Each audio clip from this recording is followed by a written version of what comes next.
আসসালামু আলাইকুম। আমি এমডি সোহাগ হোসেন।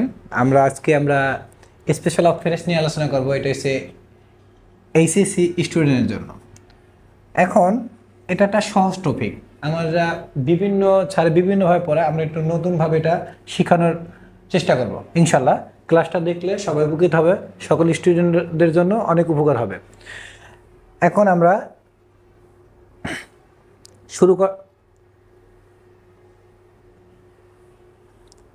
দেখো, প্রথমে হচ্ছে দেখো 1 নম্বর রুলস, স্পেশাল অফ ওয়ার্ড বা ফ্রেজ, যেটা আমরা পড়ে থাকি। এটা ইন্টারমিডিয়েটের সহজ টপিক, সবচেয়ে সহজ টপিক। দেখো 1 নম্বর রুলসটা দেখো, শূন্য স্থানের পরে যদি প্রিপজিশন কি থাকে, প্রিপজিশন ভালো করে মনোযোগ সহকারে দেখো বা শোনো। দেখো প্রিপজিশন এবং কোনো স্থান, ব্যক্তি, কোনো সাল, পরিবারের নাম থাকলে শূন্য স্থানে ওয়াজ বরণ বসাবে। কি বসাবে? ওয়াজ বরণ বসাবে। দেখো শূন্যস্থানের পরে কি থাকবে? একটা প্রিপজিশন এবং কোনো স্থান বা ব্যক্তি, কোনো সাল, কোনো বা পরিবারের নাম থাকলে শূন্যস্থানে আমরা কি বসাবা? ওয়াজ বরণ বসাবা। ওয়াজ বরণ জন্মগ্রহণ করেছিলাম বা জন্মগ্রহণ করেছিল অর্থে ব্যবহার হয়। তাহলে আমরা দেখি একটু এক্সাম্পল। দেখো মাদার তেরেসা 1 নম্বর 1 নম্বর উদাহরণটা দেখো। মাদার তেরেসা, এই দেখো ইন একটা প্রিপজিশন পাইছো, ইন প্রিপজিশন, এরপর কি আছে? একটা শাল আছে। দেখো এরপরে কি আছে? ম্যাকডোনিয়া একটা আছে, স্থান আছে। তাহলে আমি এখানে কি বসাবো? শূন্য স্থানে আমরা কি বসাবো? ওয়াজ বরণ বসাবো। কি বসাবো? ওয়াজ বরণ বসাবো। এরপরে দেখো মাদার তেরেসা, এই যে একটা প্রিপজিশন আছে, কি আছে? প্রিপজিশন। তাহলে আমরা কি বসাবো? ওয়াজ বরণ বসাবো। কি বসাবো? ওয়াজ বরণ বসাবো। এখন তুমি দেখো আমাদের কথা হচ্ছে কি, যদি প্রিপজিশন পাও তাহলে আমরা ওখানে কি বসাবো? ওয়াজ বরণ বসাবা। প্রিপজিশন না থেকে অনেক সময় স্থান থাকতে পারে, তখন আমরা ওয়াজ বরণ বসাবা। কোনো ব্যক্তির নাম থাকলে ওখানে ওয়াজ বরণ বসাবা। কোনো সাল থাকলে শূন্যস্থানে পড়ে, তাহলে আমরা ওয়াজ বরণ বসাবো। তাহলে খেয়াল করো, তাহলে আমাদের এক্সাম্পল দুটো ভালো করে লক্ষ্য করো তোমরা। এরপরে আমরা রুলস নম্বর হচ্ছে 2 নম্বরটা দেখো, উড ইউর মাইন্ড।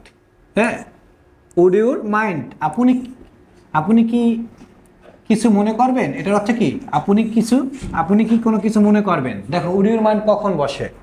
তারপর হচ্ছে হর্স ইট লাইক, কেমন লাগে। এই দুটার স্ট্রাকচার একই রকম, এই জন্য আমরা উড ইউর মাইন্ড আর হর্স ইট লাইক এই দুটো আমরা একসাথে শিখবো।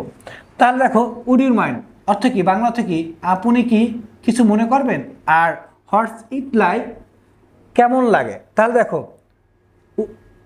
রুলসটা দেখো, নিয়মটা দেখো, শূন্যস্থানের পরে যদি ভার্ব প্লাস কি আইএনজি থাকে এবং শেষে প্রশ্নবোধক চিহ্ন থাকে, দেখো তাহলে শূন্যস্থানে উড ইউর মাইন্ড বা হর্স ইট লাইক বসাবে। তাহলে কি বলছে দেখো দি, একটা শূন্যস্থান থাকবে, এটা শূন্যস্থান, এরপরে কি থাকবে? ভার্বের সাথে আইএনজি, এরপরে কি থাকবে? এটা প্রশ্নবোধক চিহ্ন। তাহলে তুমি শূন্যস্থানে কি বসাবা? তুমি বসাবা উড ইউর মাইন্ড বা হর্স ইট লাইক। এখন কথা হচ্ছে স্যার, পরীক্ষার সময় কি আমাদের দুটো আসবে না? পরীক্ষার সময় যে কোনো একটা আসবে, দুটো আসলেও কোনো সমস্যা নাই। তুমি তখন অর্থ দেখে বসাতে হবে, অর্থের উপরে নির্ভর করে তখন বসাবা। তাহলে আমাদের দুটো আসবে না, আমাদের একটাই আসবে। বেশিরভাগই উড ইউর মাইন্ড আসে। হ্যাঁ, হর্স ইট লাইক একটু কম আসে, তারপরও এটা ধরে নিতে হবে আসতে পারে। দুটো আসবে না, যে কোনো সময় একটাই থাকবে বেশিরভাগ। এখন দেখো এই দেখো ওপেনিং, দেখো তুমি নিয়মে অনুযায়ী কি পাইছি? দেখো দি ভার্বের সাথে আইএনজি পেয়েছি, প্রশ্নবোধক চিহ্ন পেয়েছি, তাহলে আমি শূন্যস্থানে কি বসাবো? Would your mind. দেখো নোট, কেমন লাগে অর্থ প্রকাশ পেয়েছে, তাহলে হর্স ইট লাইক হবে। যখন তুমি দেখবা বাক্যের মধ্যে কেমন লাগে অর্থ প্রকাশ পেয়েছে, তখন তুমি বসাবে কি? হর্স ইট লাইক বসাবা তখন। এরপরে দেখো রুলস নাম্বার 3 দেখো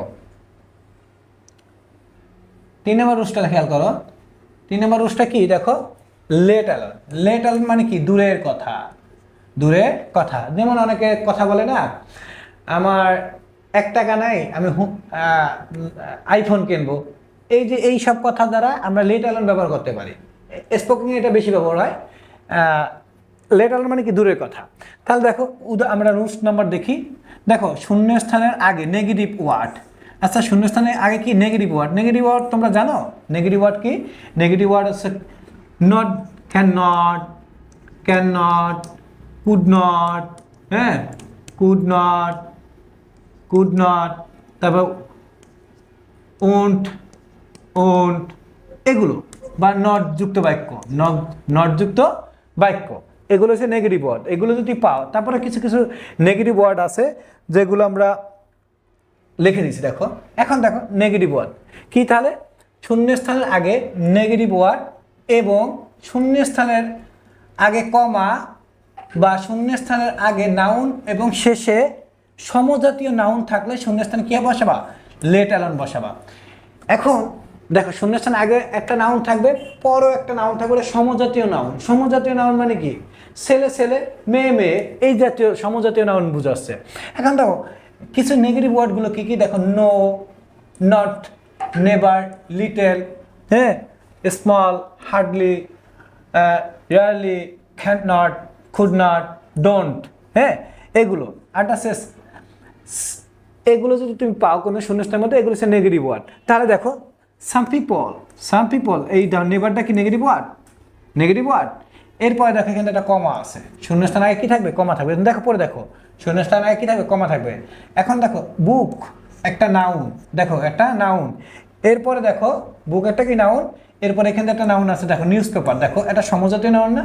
আচ্ছা বই এবং নিউজ পেপার কি সমজাতীয় নাউন না? তাহলে আমরা কী বসাবো? লেট অ্যালোন বসাবো। কোনো কথা নাই, যখন তুমি নেগেটিভ ওয়ার্ড পাবা তখনই তুমি এই বাক্যটা লেট অ্যালোন বসাতে পারবা।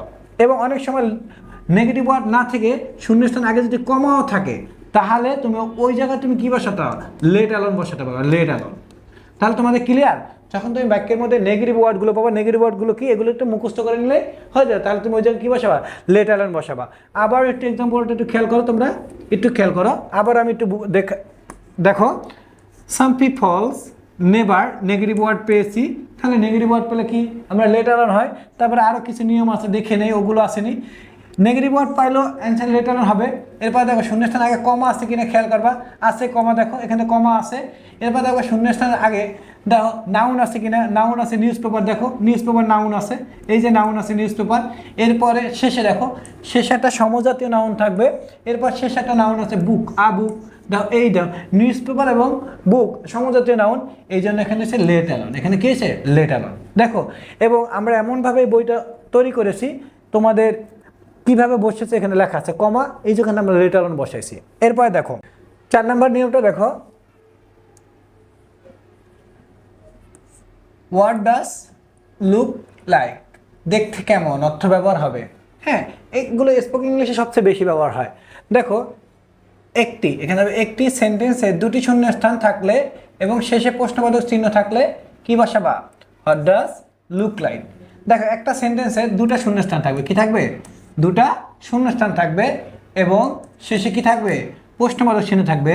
প্রথমে এটা শূন্যস্থান, এটা প্রথম শূন্যস্থান, হ্যাঁ এটা প্রথম শূন্যস্থান,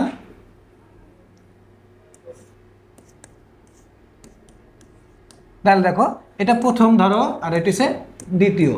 তাহলে দেখো দুটা শূন্যস্থান যদি পাও, শেষে যদি প্রশ্নবোধক চিহ্ন পাও, তাহলে তুমি কি বসাবা? হোয়াট ডাজ লুক লাইক বসাবা। তাহলে দেখো জহির, এই যে এটা প্রথম শূন্যস্থান আছে, আর টাইগার, তাহলে এই যে শেষে প্রশ্নবোধক চিহ্ন আছে, তাহলে কি হোয়াট ডাজ লুক লাইক বসাইছি। তাহলে কি হোয়াট ডাজ লুক লাইক। 5 নম্বর নিয়মটা কি তোমাদের? দেখো হোয়াটস the matter, what's the matter, কি ব্যাপার, কি ব্যাপার। তাহলে কি ব্যাপার এটা কি হবে? দেখো প্রথমে শূন্যস্থান, তারপরে প্রিপজিশন কি থাকবে? উইথ থাকবে। প্রিপজিশন কি থাকবে? উইথ থাকলে এবং শেষে প্রশ্নবোধক চিহ্ন থাকলে, তাহলে শূন্যস্থানে কি বসাবা তুমি? হোয়াটস দ্য ম্যাটার বসাবা। হোয়াট দ্য কি বসাবা? ম্যাটার। আবার দেখো প্রথমে দেখো প্রথমে শূন্যস্থান, তারপরে প্রিপজিশন, প্রিপজিশন কি থাকবে? উইথ থাকলে এবং শেষে প্রশ্নবোধক চিহ্ন থাকলে, তাহলে শূন্যস্থানে আমরা বসাবো কি? হোয়াটস দ্য ম্যাটার বসাবে। এখন দেখো এই যে প্রথমে শূন্যস্থান আছে, দেখো প্রথমে শূন্যস্থান, প্রিপোজিশন কি আছে, উইথ আছে এবং শেষে প্রশ্নবোধক চিহ্ন আছে। তাহলে আমি কি বসাবো, আর্স দ্য ম্যাটার, আর্স দ্য কি ম্যাটার। এরপরে দেখো রুলস নাম্বার কি 6, দেখো 6 কি অ্যাজ ইফ বা অ্যাজ দো, অ্যাজ ইফ বা অ্যাজ দো যেন অর্থে ব্যবহার হয়, কি অর্থে, যেন অর্থে। দেখো শূন্যস্থানের এরপরে সাবজেক্ট কি থাকবে, সাবজেক্ট ওয়ার, নো বা হ্যাড থাকলে শূন্যস্থানে কি বসাবো আমরা, অ্যাজ ইফ বা অ্যাজ দো বসাবে। আর একটা এটার আরেকটা দেখো নোটটা দেখতে পারো, শূন্যস্থান আগে প্রিটেন্স, স্পিক, বিহেভস এগুলো থাকলে অ্যাজ ইফ বা অ্যাজ দো বসাবে। এখন তুমি দুটার যে কোনো একটা নিয়মে তুমি ফলো করতে পারো।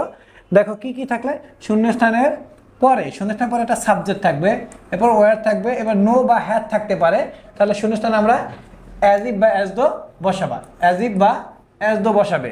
তাহলে তুমি খেয়াল করো, আমরা এই যে শূন্যস্থানটা দেখো, এই দেখো এটা সাবজেক্ট হি আছে, এই নো আছে, তাহলে আমি কি বসাবো এখান থেকে, অ্যাজ ইফ বসাবা।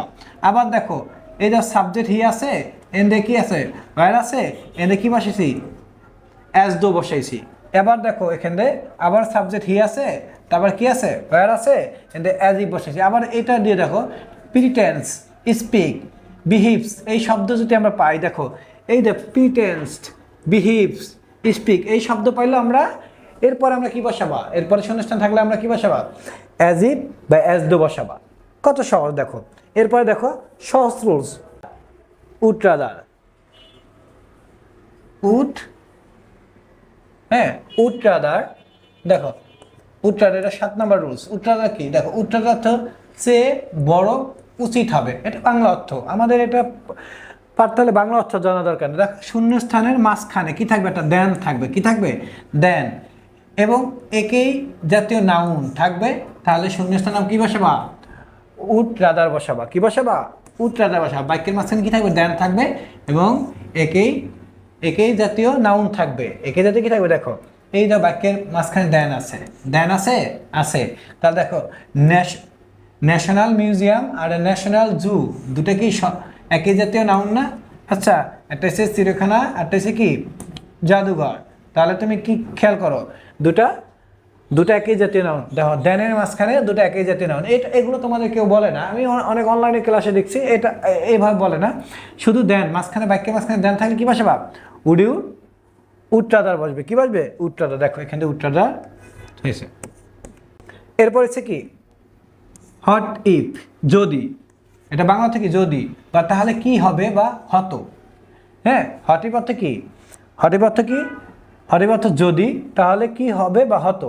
তাহলে এখন আমরা দেখো উদাহরণটা দেখো একটু, আমরা হট ইফ কখন বসাবা, হট ইফ কখন বসাবা, দেখো হট ইফ কখন বসবে একটু খেয়াল করো, প্রথমে শূন্যস্থান এবং শেষে প্রশ্নবোধক চিহ্ন থাকবে, তাহলে শূন্যস্থানে হট ইফ বসাবা, কি বসাবা, শূন্যস্থানে কি বসাবা, হট ইফ বসাবা। আবারও দেখো, আবারও খেয়াল করো, প্রথমে শূন্যস্থান এবং শেষে প্রশ্নবোধক চিহ্ন, শেষে কি থাকবে, প্রশ্নবোধক চিহ্ন আছে, তাহলে শূন্যস্থানে কি বসাবা, হট ইফ বসাবে।